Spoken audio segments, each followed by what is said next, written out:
Salut à tous, mon invité du jour vous a forcément marqué si vous êtes un fidèle de l'émission The Voice. Il a littéralement crevé l'écran de la saison 10 en 2021 avec entre autres une reprise qui est devenue un single, Tata Yo-Yo. Vous l'avez reconnu, il s'agit de Jim Bauer. Bonjour Jim. Bonjour. Alors quel lien vous avez avec cette chanson parce qu'elle est sortie bien avant votre naissance? En fait, cette chanson, elle est née d'une histoire un peu marrante. Quand j'avais 16-17 ans, j'avais l'habitude d'aller faire des bœufs dans un bar à Carpentras. Oui, Et, euh, et en fait, souvent, quand j'y allais, je chantais souvent une ballade. Et, euh, d'accord. et des fois, même, je faisais des chansons qui étaient des morceaux de hard rock à l'origine, que je jouais un petit peu en version soft, folk et tout ça. Et du coup, l'organisateur de la jam m'a dit en rigolant, toi, tu chanterais Tata Yo-Yo, tu trouverais le moyen de le rendre triste. Ah oui, Et, d'accord. Ah oui. et je lui ai dit chiche. Et le lendemain, je suis revenu et je suis allé et je lui ai chanté juste le refrain en fait de Tata Yo-Yo en rigolant en version sérieuse en fait. Oui, donc c'était un petit challenge, quoi. Voilà. Et en fait, mais je faisais que le refrain à cette époque-là. Ah oui.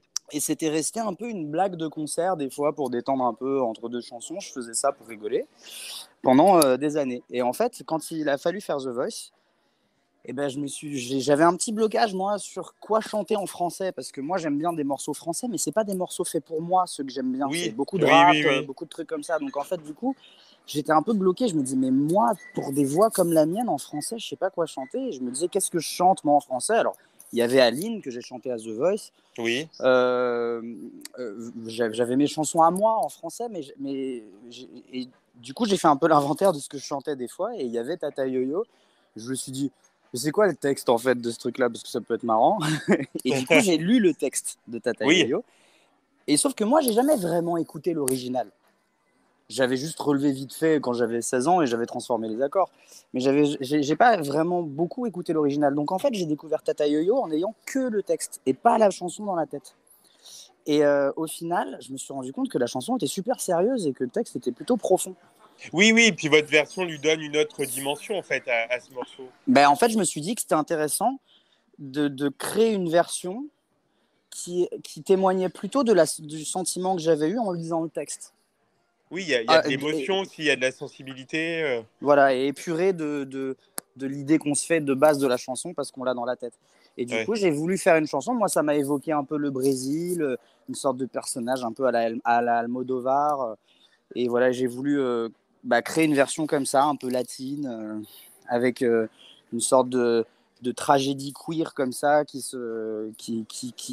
arrivait. Et c'était à la Almodovar, quoi. Je pensais à Tout sur ma mère. Voilà. Oui, oui. Voilà. Et cette sortie en single, c'est un joli clin d'œil à un moment qui a quand même bluffé pas mal de monde, non? Dans l'émission. Ah bah, c'est sûr que ça a été un tournant dans l'émission pour moi. Ça a donné beaucoup d'envergure à, à ma participation dans l'émission. Donc, c'est sûr que ça a été très, très décisif. Après, moi, personnellement, j'ai été encore plus marqué par moments par, euh, par les prestations suivantes parce que j'avais plus de moyens et que c'était des choses que j'avais vraiment jamais fait. Monter au-dessus d'une pyramide avec 40 choristes Ah oui, c'est vrai, oui, oui, oui. ou être en peignoir sur une grande scène comme ça, sur un plateau télé avec de la neige qui tombe sur moi. Donc ça, c'est vrai que c'est des choses, pour ma part, c'est encore plus marquant parce qu'évidemment, ça, on l'a pas tous les jours, quoi. Oui, bien Tatayo, je sûr. l'ai quand même déjà joué en concert. Ouais. Donc voilà. Mais par contre, effectivement, pour le public, ça a été un moment assez impactant. Donc Jim, vous avez sorti votre album intitulé Jim. Vous êtes fier de votre bébé? Ah ouais, ouais, ouais. En fait, j'ai pris soin de ne pas l'écouter depuis quelques mois, enfin depuis quelques semaines plutôt, pour faire ce que je fais un peu toujours par tradition, c'est-à-dire que quand j'ai un morceau qui sort, je prends mes affaires à minuit, il sort à minuit en général, je prends mes Oui. affaires et je pars marcher dans la rue en l'écoutant pour me mettre Ah, dans la génial. situation de quelqu'un qui le Qui découvre en fait. découvre l'album, Et ouais. voilà, et je l'écoute sur les plateformes parce qu'en plus, des fois sur les plateformes, il y a une légère compression qui change un peu le morceau, donc c'est toujours Mhm. intéressant de voir. Et donc là, j'avais tout l'album à faire. Et donc du coup, je suis parti marcher, mais pendant tout le temps de l'album, et du coup, j'ai marché 1 heure. Et en fait, c'était très bizarre les endroits où ça m'a amené, parce que c'est ça, je vous raconte ça en direct, Oui, c'est oui. ce qui m'est arrivé hier soir, quoi. C'est-à-dire que j'ai marché et pendant tout le chemin, j'ai croisé plein de choses qui sont un peu des symboles Ah, c'est de mes marrant. 10 ans à Paris. J'ai Ah oui, croisé, d'accord. Ah oui. j'ai croisé le bus Palladium parce que c'est un endroit dans lequel j'ai beaucoup été. J'ai croisé le premier producteur avec lequel j'ai travaillé au hasard à minuit et Ah demi ouais, oui, dans la d'accord. rue. Après, j'ai croisé des gens des cours Florent. J'ai été au cours Florent. Ça m'a amené à la Comédie Française. Je suis passé devant tous les bars dans lesquels j'ai joué. Enfin, c'était très bizarre comme sensation et ça m'a fait c'était émouvant comme moment. Voilà. Et il y a beaucoup d'influences différentes sur cet album. On peut dire que c'est très métissé, hein, multiculturel. Bah ouais, mais en fait, c'est le parcours de quelqu'un qui fait de la musique depuis ses 13 ans et qui en a 30 et qui a bossé pour beaucoup d'artistes différents aussi. Donc du coup, en fait, tout ça m'a influencé d'une part. Puis d'autre part, comme je le dis souvent, je viens d'une génération qui a grandi avec Internet. On a écouté la musique sur les mêmes plateformes, on l'a fait avec les mêmes logiciels. Oui, avec une En- vraie en- ouverture, oui. Bah ouais, donc en fait, du coup, nous, on n'a pas cette séparation par style de musique, mais aussi par lieu où ça se consomme, par bar qui écoute ça, comme il y avait avant. Nous, on a Oui. toujours tous tout écouté, tout partagé, on la partage sur les mêmes réseaux sociaux, on l'écoute sur les mêmes plateformes, on l'a fait avec les mêmes logiciels. Un style de musique, aujourd'hui, ça n'est qu'un choix. Et forcément, c'est un choix qu'on ne fait pas dans notre génération, en fait. On a des phases comme ça d'un an où on s'intéresse plutôt à un truc, un an, on s'intéresse plutôt à un autre. Donc après autant d'années à faire de la musique, au final, bah, moi, je voulais faire un album où je suis en roue libre, où je me Ah pose oui, pas la ouais. question de Libre. voilà. Et je voulais commencer par ça, pour dire voilà, ça c'est ce que je suis, c'est une carte d'identité. Après, on peut faire des albums plus concept, mais juste, je pose les bases. Hmm. Voilà. Vous êtes impatient de le faire découvrir au public, cet album? Bah oui. Là, depuis hier, j'ai des retours de partout et c'est assez dingue parce que cet album, je l'ai quand même beaucoup.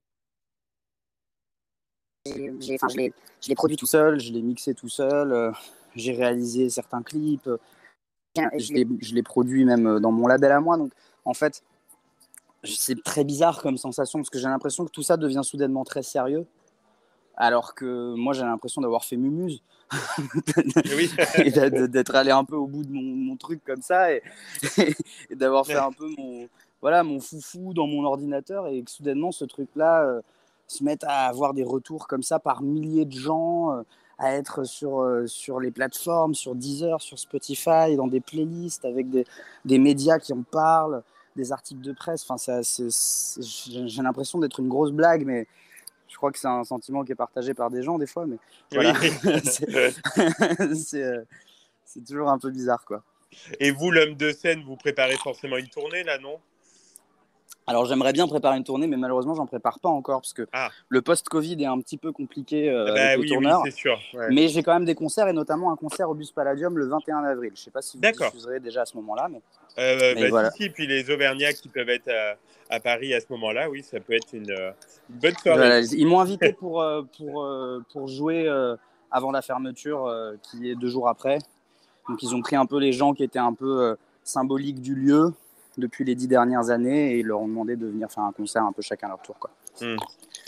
Jim, vous avez beaucoup écrit pour d'autres, hein, notamment Florent Pagny, Slimane. Ça fait quoi de prendre la lumière à votre tour? Bah, la lumière, je sais pas comment. Parce que Je vous sais êtes pas quand à même quel assez moment. exposé, là. Ouais, mais je sais pas à quel moment on se dit qu'on prend la lumière vraiment. Ma vie est quand même dans les mêmes lieux avec les mêmes copains, en Oui. faisant la même chose. Je continue de bosser pour beaucoup d'artistes parce que The Voice m'a aussi quand même beaucoup étendu dans ce domaine aussi.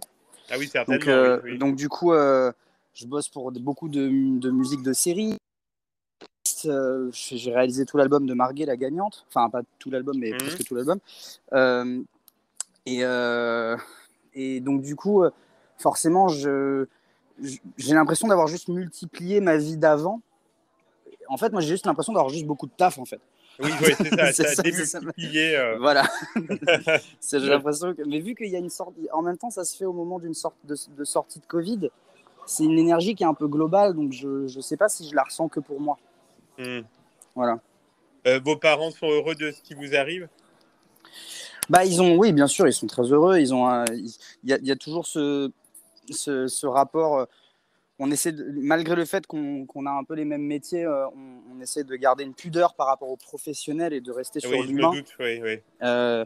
Mais par contre, ils sont heureux de voir que, voilà, que j'ai quand même un peu d'écho dans dans le que je fournis, et ça fait toujours plaisir de savoir qu'on ne travaille pas pour rien. Et je pense qu'eux qui ont déjà connu toutes ces choses-là, bah, ils sont contents que je le vive à mon tour. Ben, salut pour nous parce qu'on les a déjà reçus dans l'émission, on les aime beaucoup. Voilà. Ah Et bah, on vous très bien, souhaite je leur plein de dirai. bonheur et de succès avec cet album, Jim. Eh ben, merci beaucoup. À Merci, bientôt. c'est très gentil. À bientôt.